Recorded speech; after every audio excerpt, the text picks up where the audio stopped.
మానకొండూరు శాసనసభ్యులు గౌరవనీయులు గవర్నమెంట్ సత్యనారాయణ గారు, వేములవాడ శాసనసభ్యులు గౌరవనీయులైన ఆది శ్రీనివాస్ గారు,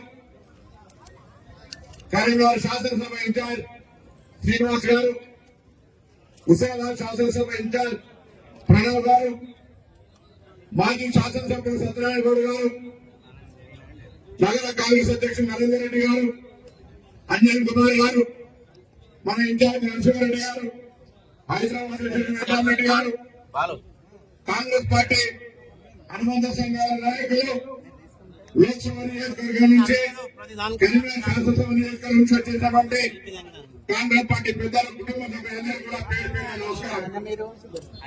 ఈరోజు డాక్టర్ బాబాసాహెబ్ అంబేద్కర్ గారి జయంతి.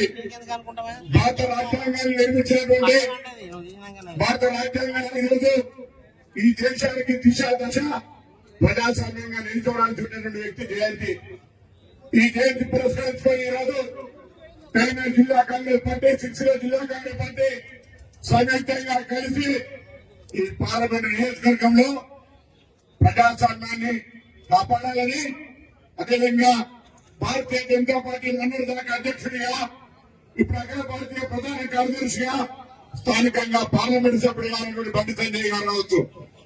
ఈ రోజు కేసీఆర్ ప్రతిపాదన పెడితే రాష్ట్ర టీపీ అధ్యక్షుడుగా ఉన్నటువంటి కిషన్ రెడ్డి గారు కావచ్చు, ఎవరైనా కాంగ్రెస్ పార్టీ గ్యారెంటీల గురించి అడుగుతా ఉన్నారు.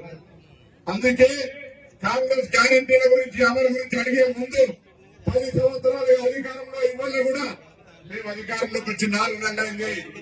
మీరు అధికారంలో ఉన్నటువంటి 10 సంవత్సరాలు మీ అమలు హామీ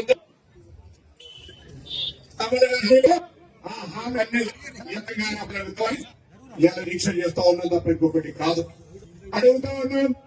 ఆనాడు ప్రభుత్వం అధికారంలోకి వస్తే ప్రతి ఖాతాలో 1 లక్ష ఉంటాయి, నల్లధనాన్ని బయటికి తీసుకొస్తారు.